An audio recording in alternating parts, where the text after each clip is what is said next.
Proud to serve northeastern and central Pennsylvania. This is WNEP TV 16, the news station.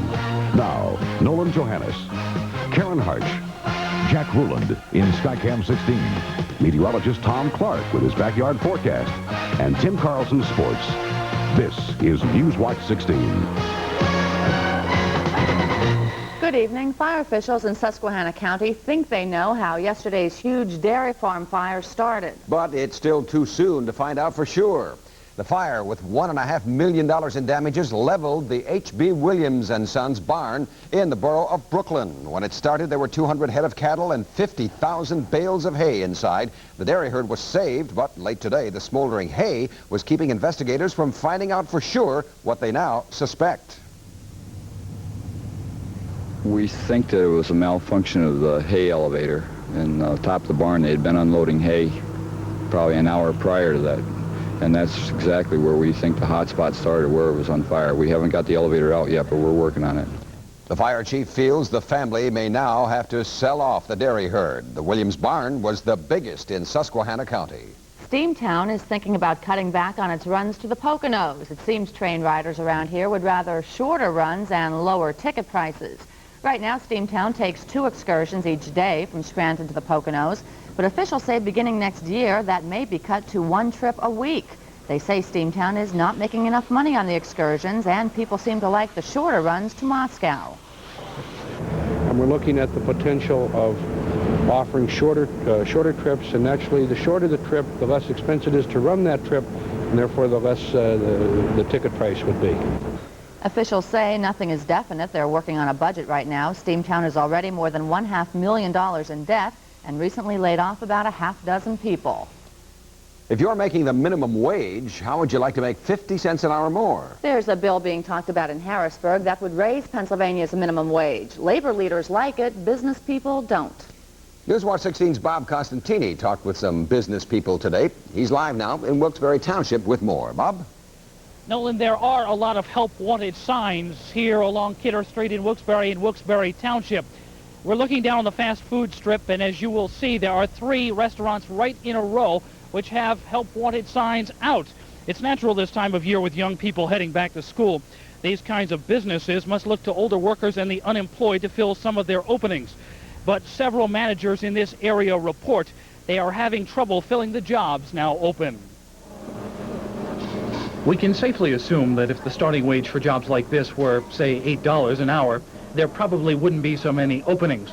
But as a matter of business, workers in fast food restaurants like this Hardee's start out on the lower end of the wage scale. Management says that's a key ingredient to keeping prices down. Okay, your order comes to 405, please. But the lower wages may keep some people looking for full-time work away. A lot of people don't want to work for, like, less. But if you it all depends what kind of job it is also. So in the restaurant, it varies. Assistant Manager Kathy Comiskey says workers here at Hardee's start out above minimum wage. Labor leaders say so many businesses out here are having trouble getting help because the minimum wage is $3.35 an hour. They are backing a bill that would raise the state's minimum wage to $3.85. If you'll take all the advertising that's taking place, help wanted, that in itself should tell you that people are not going to work for $3.35 because that's even below poverty level. But the State Chamber of Commerce argues the bill would only force businesses to cut back on people hired because of increased cost. Now, the bill to raise the minimum wage in Pennsylvania, House Bill 1474, is now in committee. Labor leaders expected to pass in the House. They do, however, figure it will run into opposition, strong opposition on the Senate side in Harrisburg. And that's where business leaders opposing it will look for their victory. Now, if it gets to Governor Casey's desk, he says he will sign it. Bob Costantini, Newswatch 16, live on the Instacam in Wilkes-Barre Township. Nolan? Thank you, Bob. Even more workers are about to be protected from chemical-related injuries on the job. If you work on a farm or on construction, in transportation, services, or offices, your employer is being forced by the U.S. Labor Department to notify you of any hazardous substances on the job. Right now, such right-to-know laws are protecting chemical industry workers and 14 million other workers in manufacturing jobs. Over the next 9 months, 18 million more workers will come under the U.S. law, and it is expected to reduce chemical injuries, illnesses, and deaths by 20% in non-manufacturing jobs. Karen? When Newswatch 16 continues, drivers are not the only people upset with road construction on Route 6. We'll have the story. Plus, later on the Pennsylvania Road, the grueling task of picking the best baby at the Hartford Fair. Tomorrow, Thursday, one day only at Pomeroy's. Save 25% on almost everything at Pomeroy's one-day sale. Thursday, 9 a.m. to 10 p.m. Save 25% at Pomeroy's. Before you pick up your phase circular, prepare yourself to be blown away by the savings. Here's just a few of the bargains you'll find. Save now on Ogilvy Home Permanents. Only $1.96 after mail-in rebate. Cavity-fighting Aquafresh toothpaste is a low $1.29. And these bonus packs of Centrum multivitamins are on sale, too. Phase Giant Savings Circular. Don't say we didn't warn you. Another way, Phase is obviously not your average drugstore. Well, Brian says he'll show us where the showers are, Brian, in our area.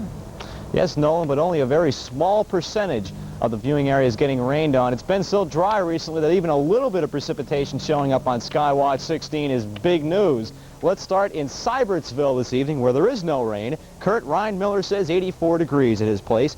Todd Leiby in Danville says sunshine and a warm 87 degrees. And John Fry in Thompson reports in with a sizzling 91 degrees. And coming up next is a view of a fountain down in Lehighton in Carbon County. 85 is the temperature in the backyard. The relative humidity is still rather low at 40%. We have a southwest wind at 12, and with the approach of a weak cool front, the barometer is falling. We made it all the way up to 87 degrees today, which is 7 degrees on top of normal. 59, the pleasant low last night, but that is well short of 44, the record low back in 1924. And the satellite picture of the northeastern United States shows clearly some thunderstorms that form to our northwest. There's a line of them right here along a weak cool front. The air is pretty hot and humid ahead of it, mid and upper 80s temperature-wise. It cools down a few degrees over the Great Lakes, in the upper 70s to low 80s. As I said, some showers and thunderstorms along this front, and I've been tracking them this afternoon. Here is how Skywatch 16 looked at 3:30 this afternoon. There were some thunderstorms over Tioga and Bradford counties. These thunderstorms produced golf ball-sized hail near Caldersport, PA. These storms moved due east and weakened, but more formed to the west of Williamsport. And as I run through this sequence once more, which ends at 5:30, watch how the showers over the northern portions of the viewing area moved to the east and weakened, while more showers formed out to the west. And now here's live Skywatch 16, and there are some showers and thunderstorms boiling up over northern Columbia County, southern Sullivan County, and extreme northwestern Luzerne County. These thunderstorms will tend to parallel Interstate 80, moving west to east. So I'd say about 20% of the viewing area will see a shower or thunder shower this evening, but the rest of us will get nothing.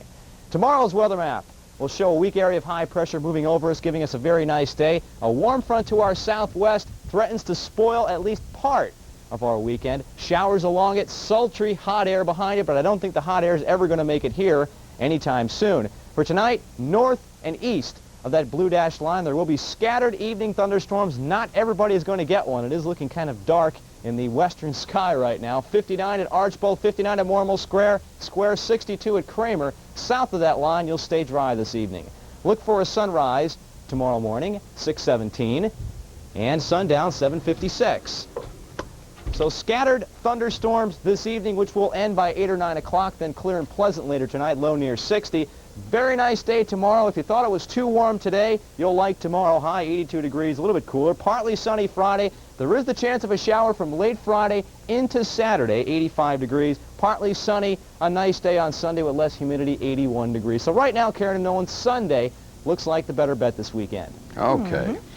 Thanks, Brian. Talk to you later. Tim Carlson is next with the Sports Watch and the latest on the Montoursville Little League team in the Eastern Regionals. Plus our final visit to the New York Giants training camp. Get ready for savings, Strauss. We've got the guaranteed best price. Strauss. We've got the newest merchandise. New 1988 catalog merchandise is here and on sale during Stroud's Hazleton Grand Opening. Visit any Stroud showroom to win hundreds of fabulous door prizes and save like never before. You can get it for less. You'll be buying the best at Stroud's. Stroud's. Help your health. You can we can. Ray and Derek pharmacists help in many ways. Do you have any information on immunization? To help you safeguard your children from childhood diseases, they've published a valuable health information pamphlet on immunization, because youngsters in school are especially vulnerable, and preschoolers even more so. To learn more about immunization, come in, pick one up, and read it carefully. It's free in the pharmacy department of any Ray and Derek drugstore.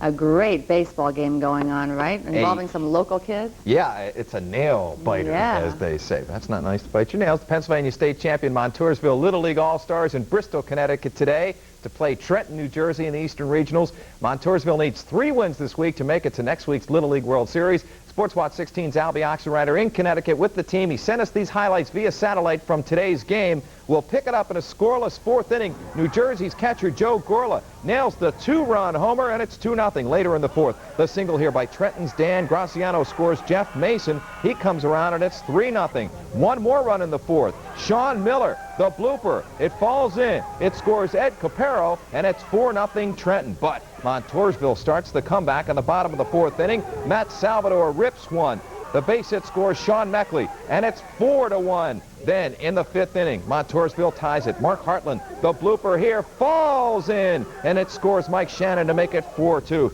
Later in the 5th, the big hit. Kevin Goblik, the base hit, scores Sean Meckley and Chris DeMarco to tie it at 4-4. And that's the score right now in the 7th inning. They're still playing. Montoursville and Trenton, New Jersey, tied at 4-4. Maybe we'll have a final before this sportscast is over. Well, today is wrap-up day for our series from the New York Giants training camp, and we'll wrap it up with a busy guy. Sports Watch 16's Albie Oxenreiter talking about the part of the Giants team that a lot of people think is the most responsible for the Super Bowl championship, the defense, and particularly the linebacking crew.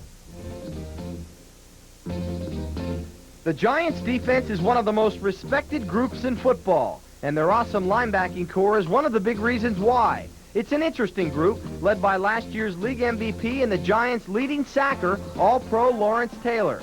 No player in the NFL demands more attention than LT. But part of the reason for Taylor's success is the Giants' other outside linebacker, Carl Banks. He was the team's leading tackler last year, and after only 2 pro seasons, he's already considered one of the best. But unlike Taylor, Banks has yet to achieve major superstar status. He doesn't mind that a bit. It's always a great pleasure, a great thrill to play with guys like Harry and Lawrence and all the rest of the guys. I think we have a pretty solid defense. It's not always the linebackers that make the plays, but we have other guys that are contributing too. 33-year-old Harry Carson is on the tail end of a great NFL career. But his 12 years of NFL experience and the respect he gets around the league add 2 very important ingredients to a talented linebacking core. Well, I'm just happy that I'm playing, and those guys are very good athletes, and they're great competitors on the field. And, I'm just happy to be a part of that group, to be identified as one of the best linebacking groups. I'm not going to say the best, but one of the best linebacking groups in the NFL. Harry says he still keeps you young guys in line. Oh, yeah, Harry's the leader, and as long as he's playing young, he keeps us in line. One of the big challenges of this training camp has been finding a replacement for holdout Gary Reason. And Bill Parcells thinks he's found his man. We do have a young fellow named Pepper Johnson, I think is going to be a very exciting young player from Ohio State. Played well last year in a limited role, and looks like he's ready to make a move. This linebacking crew almost always makes the big play. And making the big play could mean another Super Bowl championship for the New York Giants. Albie Oxenreiter, Sports Watch 16 with the Giants in Pleasantville, New York.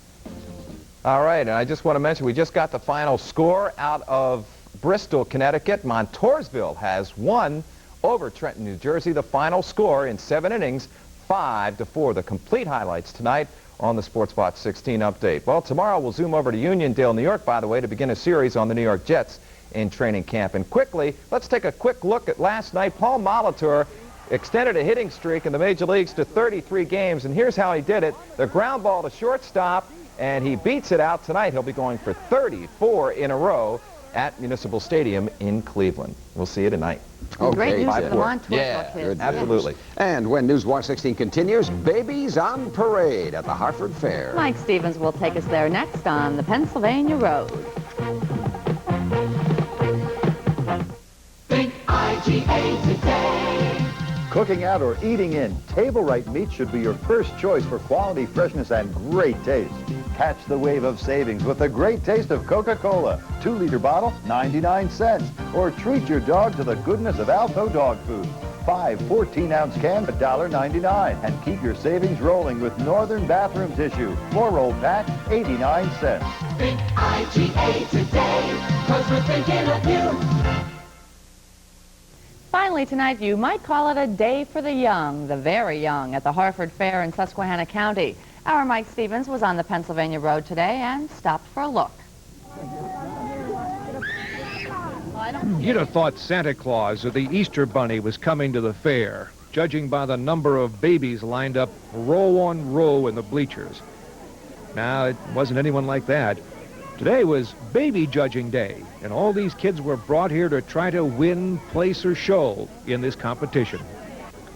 How is it you judge a baby, I wondered? By huggability? Cutest pug nose? By vocal talents, maybe? Eudora Bennett knows what to look for. She's been judging for about a decade now. Not just how pretty or how handsome they are, but how healthy they appear. Baby girls, 6 months and under. So then, Eudora, this is not just a bunch of pretty faces parading up to the stage, despite what every man and woman in the bleachers thinks. I always put myself in their place. All those people sitting on the grandstand, I feel that they are absolutely positive theirs is the prettiest one of all the 48 or 50 we have on the stage at that time. Eudora and the 3 other judges went off to look at each youngster, to look for the things that they've come to expect in prize-winning kids. Some of the kids, by the way, didn't much care for what the judges thought. Finally, they all compared notes and came up with the winners, the top 3 in the 0 to 6 month group. 14 is first, 16 is second, and 7 is third. Okay. So we got in ties there. And when you do that, you have to go back and go back. First place. Eudora calls this job difficult, and no doubt it is. After all, who do you say no to? Who do you not give a prize to? Here today, there wasn't really a loser in the bunch. I'm Mike Stevens, Newswatch 16 on the Pennsylvania Road in Harford. My 3 kids look just like the winner. Oh, of course. Sure they did. They take after their dad. Right. Tough job for the judges. That's Newswatch 16 for Wednesday. Be sure to join us tonight on Newswatch 16 Update when we'll show you what some people around here are hoping to do to keep the helicopters from hovering over their homes. For the team, thanks for joining us. Enjoy your evening.